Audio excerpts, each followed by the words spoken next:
2023 World Cup, we were the best team on performance till the final. If we didn't play a final, we would have won. If it was a league format, we would have won easily. The memory then which remains, apart from the fact of watching this cricket, is how long it took me to reach home after the match. It took me 6 hours. What are you saying? The one guy who always believed that Dhoni was captaincy material was, and he told this to me, Greg Chappell. Pictures of young Virat in 2011 and what he looks like now, it's almost like two different people. He was eating all kinds of things then. So Diets were different. Yeah. It's in the air. It's a 6.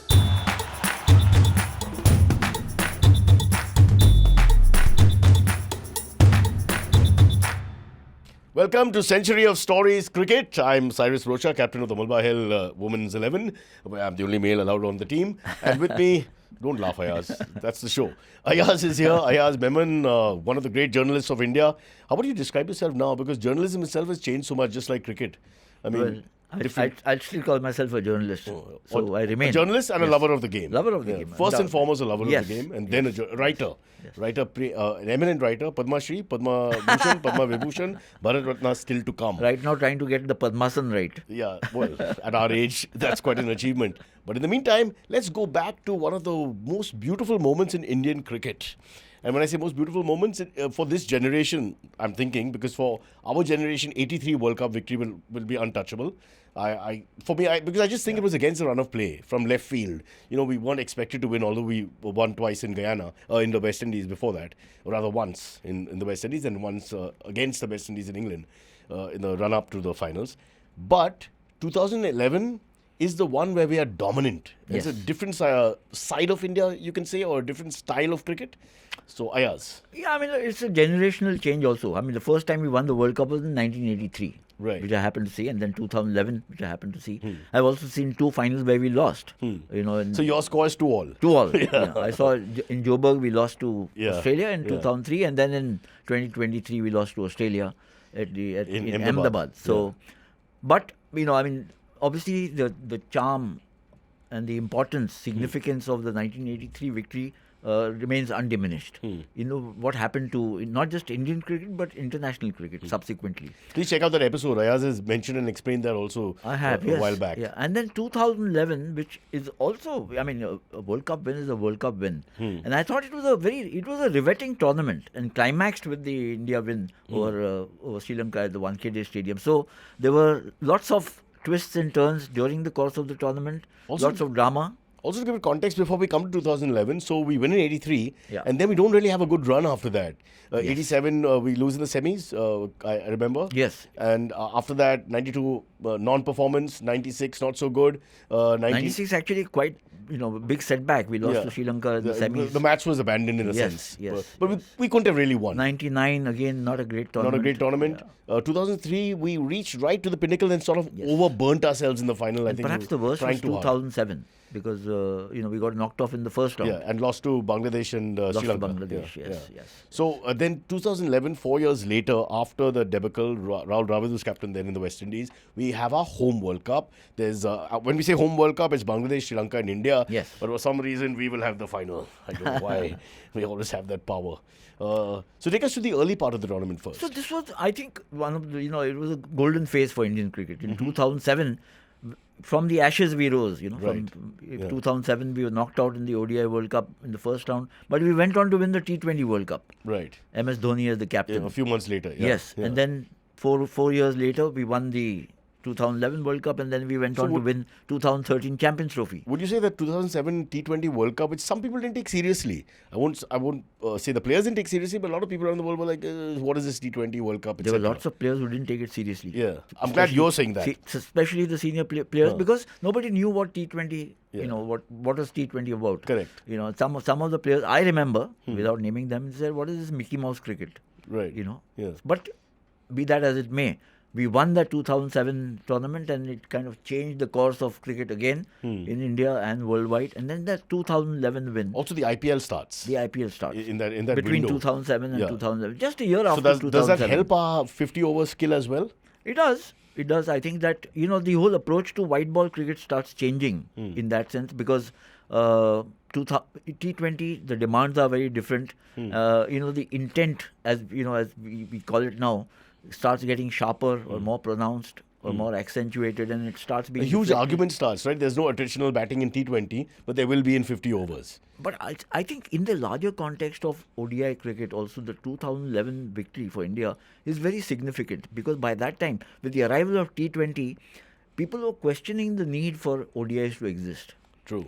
And it needed a win by India to resurrect ODI cricket in that sense. Otherwise it was kind of being pushed to the margins. It still is now again. It still being is. pushed to We the need the margins. Champions Trophy. We need the context of some big tournament. Otherwise, the bilateral series is almost let's face dead. it needs an India win to kind of get 140 crore people excited. The market is throbbing. Well, I think 2023 was a very successful venture. Yes. The World Cup. So it's still alive. But 50 overs, I agree with you. It's difficult to sell it as a maybe West Indies versus England. But all will that not get the crowd changes, they had in Cyrus, the 80s. if India starts doing well and India starts winning, then everybody embraces ODI So a cricket. lot of pressure on India, basically. Yep, They're lot of pressure carrying the on ball. India. And then playing at home in 2011. Right. So the pressure is enhanced because you're. What in did you front think your of home Mahendra crowd. Singh Dhoni as captain at that point? Now he's won that 2007 World Cup. He's now fully entrenched as captain. 3-4 years have passed. He was, as they say, in colloquialism, he was thoda hatke. So he was He a was little like a Javed different. Miandar of India kind of figure. Javed Miandar, maybe not Street as smarts, savvy. Yes. He, in his own way. Yeah. I mean, Javed was more. His body language was In very your different face, from yeah. MS Dhoni's. Yeah.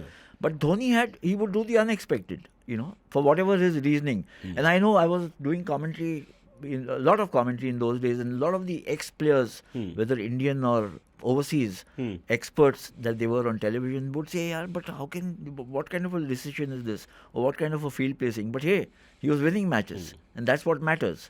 And that's how the 2007 T20 World Cup, you might remember, last over being bowled by Joginder Singh. Right. So Joginder Sharma. Joginder Sharma. Yes. Yeah. There might have been a Singh somewhere. Yeah. But Joginder Sharma is what the Joginder passport Sharma, says. Yes. Yeah. So, it was just, for many, it was against any logic. But there he was in his first tournament, big tournament, Joginder Sharma getting that final wicket. And also in 2011, I thought Dhoni read the team well, because he was, in a sense, unorthodox in his thinking, because he didn't carry the conventional baggage that Indian cricketers carried from when they came from main centres. So the thought process was a little different. Obviously, after 5, 6, 7, 8, 10 years, his thought process was copied by many, and therefore it became kind Also of very more prevalent. strong-minded captain.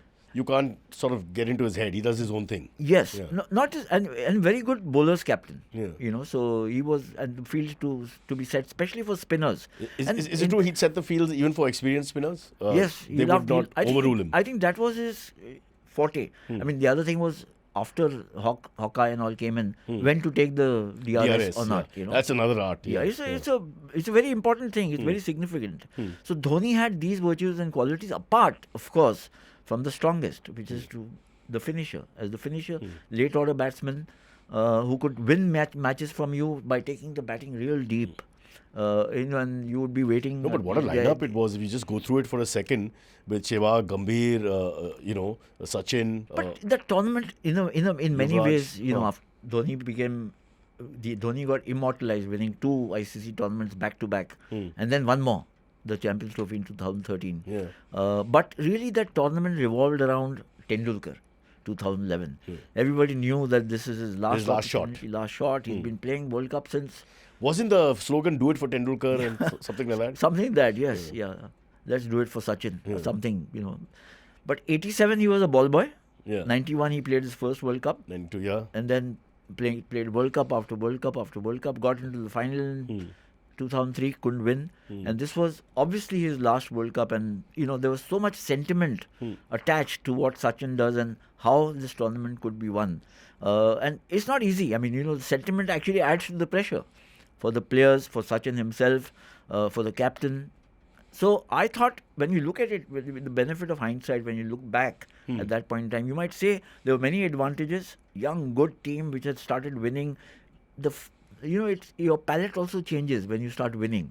Your whole approach to the game changes. So that's one factor which was in India's favour after 2007. And then, playing at home.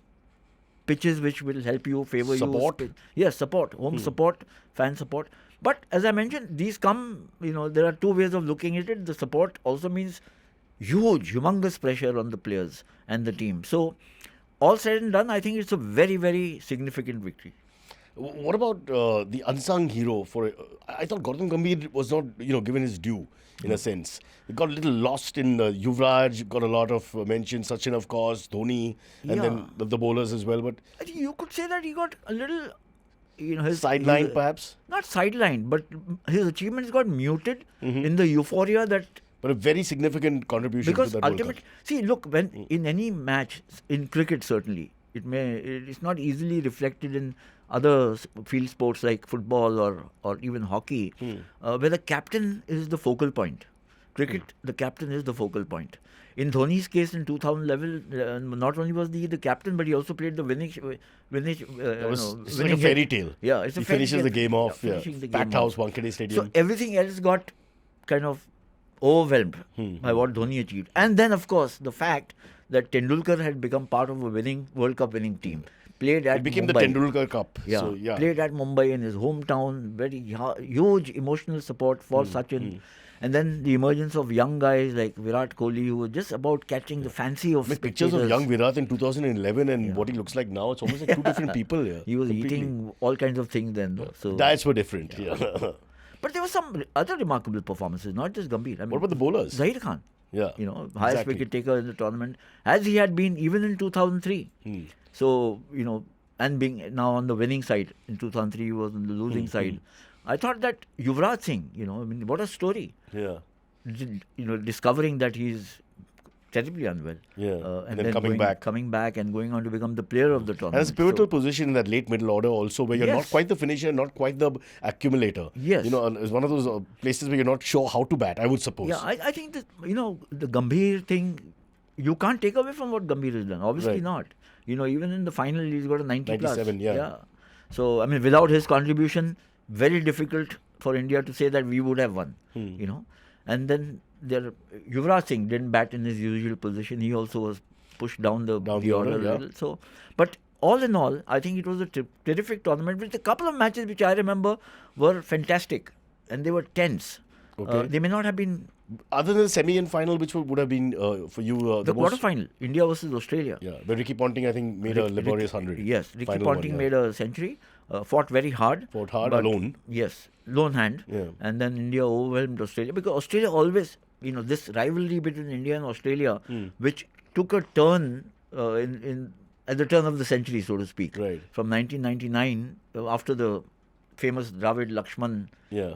Saurav Revival, Ganguly, Tendulkar, that. That was it 2001 for sure. 2001. Yeah. Yes. Kolkata. Huh. Yes. From there on, India versus Australia has become the, also the they are the marquee rivalry in the game. They have the best record in the World Cups. They have the best record. So and they're the team to beat. They're very tigerish. They don't give up easily. As you know, even if they have to lose, they'll put up a real good fight. Yeah. So that match was for me, and I really enjoyed that. Is that the point when you thought India's going all the way? As we were beating Australia in the quarterfinals? Then there was the next match against Pakistan, which was always a battle of nerves. But we've never lost to them in a World Cup, 50 over World Cup. We've not lost to them in a World Cup. So in that sense, the advantage was India's also playing at home, playing at Mohali. But, India versus Pakistan always has that, that edge to it. And they don't play Shoaib Akhtar. They didn't.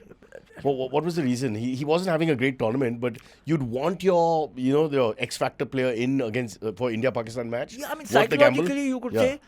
Shoaib still talks about it and said things that he should have played and he could have maybe won the match. Yeah. But I think he was also on the wane, and I think Waqar Yunus was the coach, and he didn't play him. Are you alluding to some andar ki baat, as we say? I think perhaps he felt that as a fast bowler, is not going to be as effective. Let's play somebody else. So I'm not alluding to that. Whatever their decision, they took it. But they lost, and therefore it became a bit of a controversy later. This is Sachin plays one of those what we call mature innings. Yeah, yes. Sachin, and that's what I meant. India versus Pakistan semi-final. There's always that needle edge to the contest. So all that experience comes in handy of knowing how to pace himself. This is what I wanted to highlight. That people talk about the 4 lives that he got, and missed stumping, something, then some catch dropped here. Saeed Ajmal almost got him out once, twice, thrice, whatever it might be. But after that, you still go on to make 85 or 87, whatever it is. In the context of that match, it becomes a match-winning innings. So it was not his best innings. Correct. But it was a pivotal innings in the context of his own career in World Cups. Because if you don't win that, you don't get into the final. The experience of knowing that, he has to bat and can bat in order to go berserk or get demotivated of knowing by the that, slowness of the initial that batting. If fortune has favoured him, now it is incumbent on him to take the team to a total which they can defend. Right. So that realization also obviously comes from maturity in the experience and the mastery. Ultimately... I also feel, sorry to interrupt, Ayaz, there's a little bit of, in India, we're superstitious people, as are most cricketers. And I think going back to the Wadekar era, some of the other, you have a feeling of lucky captain. Once you feel you have the lucky captain, you start as a team believing that this guy is the one who's going to win it for us. I think with Dhoni, that lucky captain tag was also there. Not in a bad way, not that, he's so lucky. Yeah. I'm saying that just the fact that he has luck with him. So you feel that luck is there. Yeah, but the Wadekar analogy is, works only this much. Because in 71 we beat England, and then 74 we lost 0-3. Two big series against the run of play, And also beating England at home, 72-73. Okay, so three. So three in a row.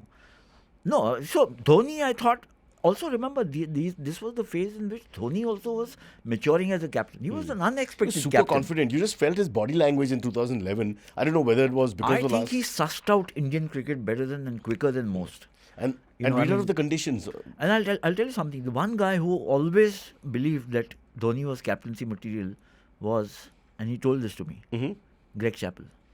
Way back. Yeah. When he came, 2000, and the players Greg Chappell was impressed with or by were Suresh Raina, I remember. Suresh Raina, yeah, Irfan Pathan, right, all the young guys. Okay. Gautam Gambhir, MS Dhoni. His panga was with Ganguly and what he thought was Ganguly's Sehwag and Sehwag and Zahir Khan and Yuvraj, and he was not very enamored of them. He wanted to build the team on the younger shoulders. So he wanted to, whatever his reasoning and logic then. But Dhoni, he always, I spoke to him after he had quit and gone away from India. And he said, Dhoni, I always knew that he had this, it's not just the instinct, but the ability also to be a captain, lead. Would you call him the cleverest captain we've had? In terms of just, again, I don't want to bring the Myanmar analogy into it, but just the ability to read situations all the time, conditions. In terms of tactical acumen and strategies, I mean, I can't. People who read the game better, Gavaskar, World Championship of Cricket, masterly. Ravi Shastri was a terrific captain. Yeah, he's not had many opportunities. One test match he won, but in domestic Chennai. cricket he's won quite a lot. Rohit Sharma has got, now he's won the T20 World Cup, but in IPL, so domestic cricket. Virat Kohli's record is very impressive. Best red ball. Very record. impressive. Yeah. So, whether Dhoni was the best captain or not, but Dhoni was, as I said, the big titles. He was a little hatke. Yeah. The way he approached the game, the way he, and therefore he left an impact. Also IPL titles. IPL titles, but also the big three. The big three. You've got the T20, you've got the 50 over, and you've got the Champions Trophy. And the Champions Trophy. Yeah. Champions Trophy actually was a reiteration of his captaincy skills. After 2007, you said, okay, could be a little lucky. Nobody thought that India would win. Forget about, Dhoni becoming captain of that team. Then 2011, with all the pressure of playing at home, you won.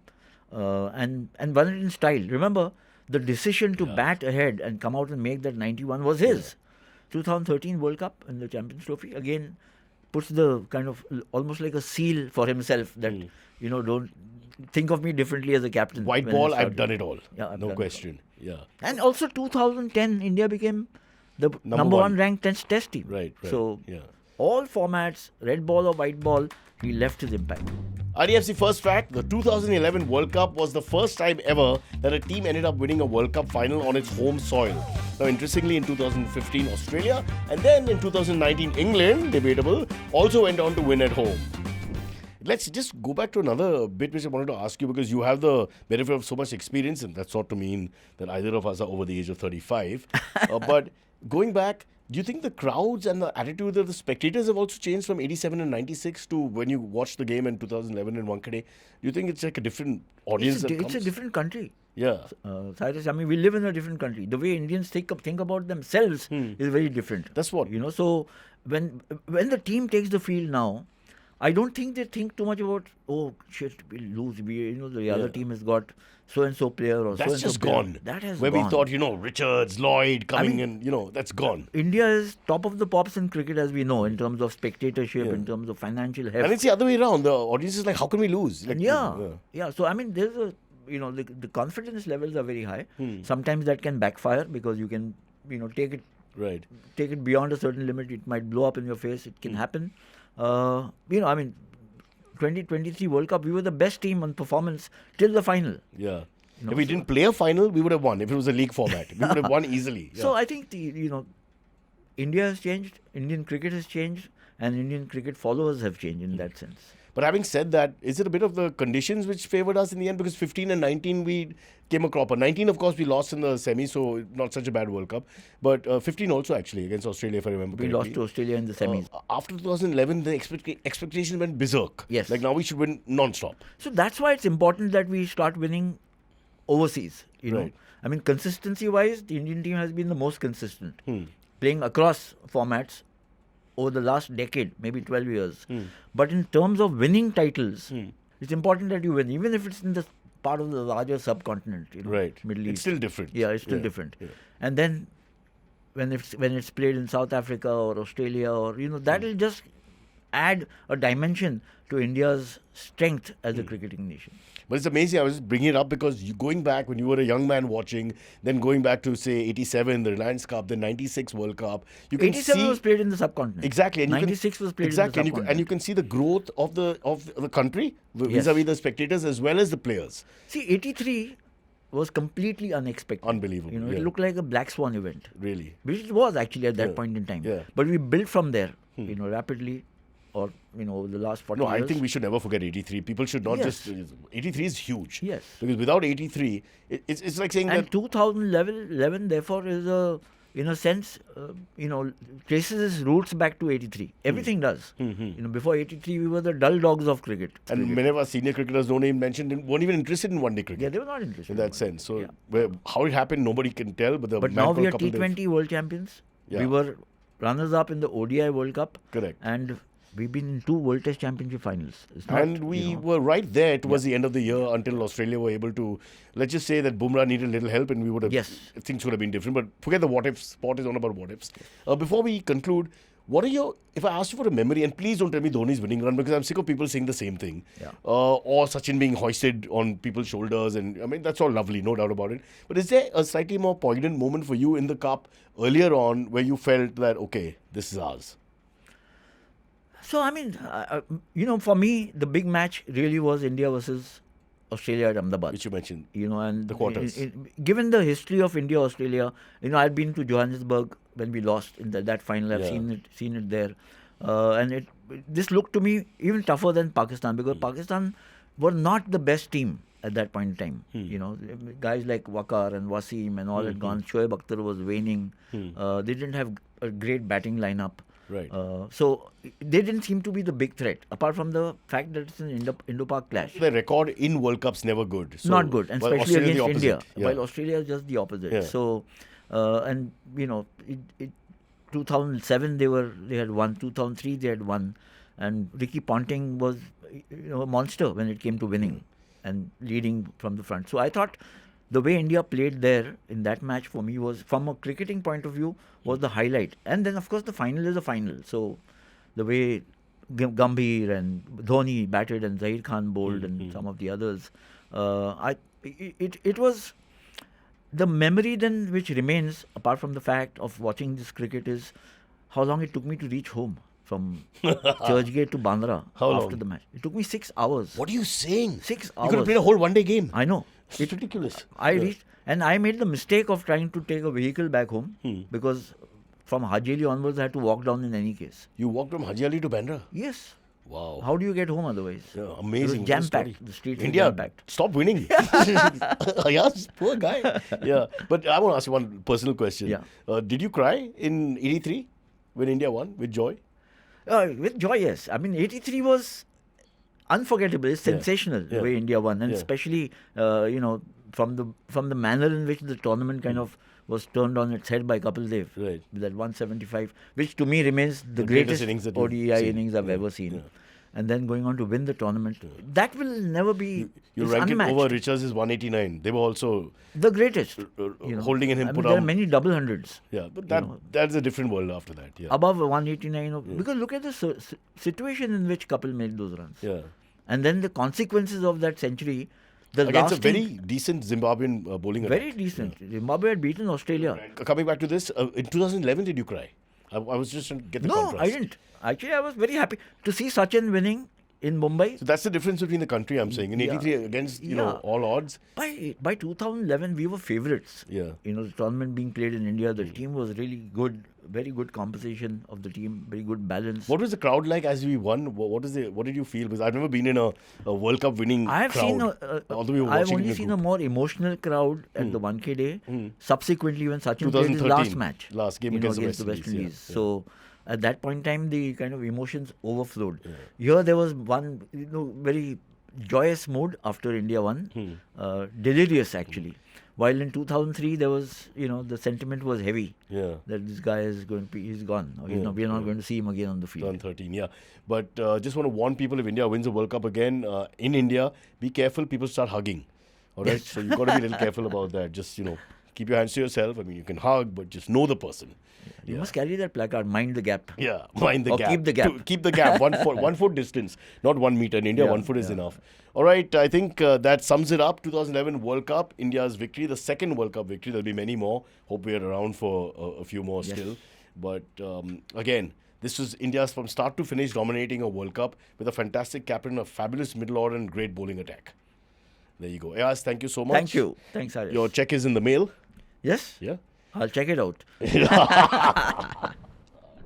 So just like how batters use protective gear to protect themselves from getting injured, IDFC FIRST Bank wants you to protect yourself from AI-generated voice scams. Scammers today use AI to mimic the voices of your loved ones in distress, asking for ransom. Don't trust calls from unknown numbers or caller ID info. Verify the caller's identity with questions and past memories. Check details. Never share sensitive info unless you initiated the call. Limit social media posts to friends and family.